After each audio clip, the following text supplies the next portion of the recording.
నమస్తే, welcome to Raj news special drive. నేను శ్రీకాంత్. రోజు రోజుకు పరిస్థితి మరింత క్షీణించిపోతోంది. యుద్ధం ఇక ఆగదా అన్నటువంటి ప్రశ్నలు లేవనెత్తుతోంది. మొత్తం భారత్ కాదు, ప్రపంచ దేశం మొత్తం కూడా అల్లాడుతోంది.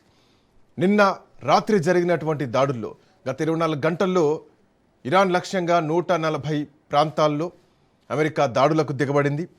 ఆదివారం అమెరికా ఇరాన్లోని ఖేష్ము, సిరిక్, బందర్ అబ్బాస్తో పాటు జాస్క్, బుషహర్, ఖోండాబ్, బందర్ ఇంకా చాలా ప్రాంతాల్లో ఆల్మోస్ట్ ఒక 140 టార్గెటెడ్గా క్షిపణులతోటి, డ్రోన్లతోటి దాడులు జరిపింది.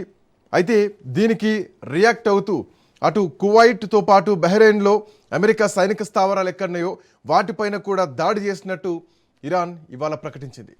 సో రోజు రోజుకు పరిస్థితి క్షీణించిపోతోంది. మరోవైపు హర్మూజ్ జలసంధిపై అమెరికా ఆంక్షలే ఉండాలి, అమెరికా పెత్తనమే ఉండాలని అమెరికా గట్టిగా వాదిస్తూ ఉంటే ఎట్టి పరిస్థితుల్లో ఈ విషయంలో తగ్గేదే లేదంటోంది ఇరాన్. దీంట్లో భాగంగానే ఐఆర్జీసీ ప్రకారం కువైట్లోని అలీ అల్ సలేం వైమానిక స్థావరం దగ్గరనటువంటి ఇంధన ట్యాంకులతో పాటు పేట్రియాట్ వైమానిక రక్షణ వ్యవస్థల్ని, అట్లాగే అహ్మద్ అల్ బైజ్ జాబేర్ వైమానిక స్థావరం ఉన్నటువంటి రాడర్ వ్యవస్థల్ని లక్ష్యంగా చేసుకున్నారు. దాంతోపాటు ఇరాన్ సర్వోన్నత నాయకుడు మొజ్తబా ఖమేని సలహాదారు ఎవరైతే రేజా ఉన్నాడో, అణుబాంబుల కంటే హర్మూజ్ జలసంధి ఇరాన్కు చాలా ముఖ్యమైంది. ఎట్టి పరిస్థితుల్లో అంటే దీని అర్థం అణుబాంబులైనా వదులుకోవడానికి సిద్ధమేమో కానీ హర్మూజ్ మాత్రం ఎట్టి పరిస్థితుల్లో వదులుకోము, అది మా ఆత్మగౌరవంతో సమానం అంటూ కూడా ఐఆర్జీసీ ఇప్పటికీ హెచ్చరించడం పెట్టింది. దీనికి అమెరికా కూడా అంతే తీవ్ర స్థాయిలో రెస్పాండ్ అవుతోంది. మరోవైపు ఒమన్ సమీపంలో దాడి జరిగింది. ఒమన్ సమీపంలో దాడి జరిగినటువంటి పరిస్థితుల్లో ఒక నౌక పైన దాడి జరిగింది. ఆ నౌకలో 11 మంది భారతీయులు ఉన్నారు. దాంట్లో 10 మంది క్షేమంగా ఉంటే ఒకరు మాత్రం గల్లంతయ్యారు. అయితే ఈ దాడిని భారత్ ఖండించింది.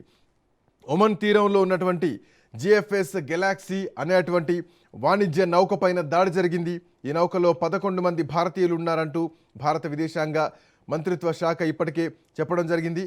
వాళ్ళలో 10 మంది సురక్షితంగా ఉంటే ఒకరు గల్లంతయ్యారు. ఈ దాడిని భారతదేశం తీవ్రంగా ఖండించింది. గల్లంతైన భారతీయుడి కోసం ఇప్పటికే గాలింపు జరుగుతోంది. సహాయక చర్యల్ని మస్కట్లో ఉన్నటువంటి భారత రాయబార కార్యాలయం, ఒమన్ ప్రభుత్వ సమన్వయంతో పర్యవేక్షణ అయితే జరుగుతోంది. ఈ ఆపరేషన్కు సహకరించినందుకు అటు ఒమన్ అధికారులకు కూడా భారతదేశం ఇప్పటికే ధన్యవాదాలు కూడా చెప్పడం జరిగింది. అయితే 300 ఇరాన్ స్థావరాలపైన దాడి చేసినట్లు అమెరికా ఇప్పటికే ప్రకటించింది. యుఎస్ సెంట్రల్ కమాండ్ ప్రకారం ఈ వారం 3 రోజుల్లో అమెరికా ఇరాన్కు చెందినటువంటి 300కు పైగా సైనిక స్థావరాల్ని లక్ష్యంగా చేసుకుంది. లెబనాన్ పైన కూడా ఇజ్రాయెల్ కొత్తగా దాడులు మొదలుపెట్టింది. మళ్ళీ దక్షిణ లెబనాన్లో ఉన్నటువంటి నబాటియే జిల్లాలో ఉన్నటువంటి కాఫర్ టెబ్నిట్ వద్ద అక్కడ ఇజ్రాయెల్ కాల్పులు జరిపాయి. అయితే అక్కడ ప్రాణ నష్టం ఏం జరగకపోయినా కానీ కొంత ఆందోళన మాత్రం కనిపిస్తోంది. మరోవైపు ఇరాన్ ఇప్పటికే చాలా గంభీరంగా మాట్లాడుతోంది. మా తండ్రి మరణానికి మేము ప్రతీకారం తీర్చుకుంటామంటూ కూడా ఇరాన్ నూతన సర్వోన్నత నాయకుడు అంటున్నారు. అయతుల్లా అలీ ఖమేనీ మరణం తర్వాత చేసినటువంటి మొట్టమొదటి ప్రకటనలో నూతన సర్వోన్నత నాయకుడు మొజ్తబా ఖమేనీ తన తండ్రి యుద్ధంలో చనిపోయిన వారి రక్తానికి ప్రతీకారం తీర్చుకుంటామని చెప్పడం ఇది చాలా సంచలనంగా మారుతోందని చెప్పాలి. మరోవైపు ఇరాన్ కూడా అణుస్థావరాల్ని మళ్ళీ పునర్నిర్మిస్తోందంటూ కూడా ఒక వాదన వినిపిస్తోంది. సో శాటిలైట్ ఫొటోస్ ఆధారంగా ఇరాన్ పర్చీన్తో సహా కొన్ని అణుస్థావరాలకు ఇప్పటికే మరమ్మతుల నిర్మాణం కూడా పూర్తి చేస్తోందంటూ కూడా రిపోర్ట్స్ వస్తున్నాయి. ఇది అమెరికా ఇరాన్ అవగాహన ఒప్పందాన్ని ఉల్లంఘించే అవకాశం కూడా కనిపిస్తోంది ఇప్పుడు ఈ వస్తున్నటువంటి ఈ సర్వేల ఈ అప్డేట్స్ ప్రకారం. సో అమెరికా ఒప్పందాన్ని ఉల్లంఘిస్తోందంటూ ఇరాన్ విదేశాంగ మంత్రి చెప్తున్నారు.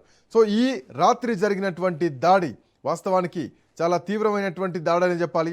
దీంట్లో భారతీయ నావికుడు గల్లంతు కావడం, ఈ 24 గంటల్లో 140 ఇరాన్ లక్ష్యాలను అమెరికా టార్గెట్ చేస్తూ దాడులకు దిగింది. మనం చూడొచ్చు రాజ్ న్యూస్ స్క్రీన్ పైన.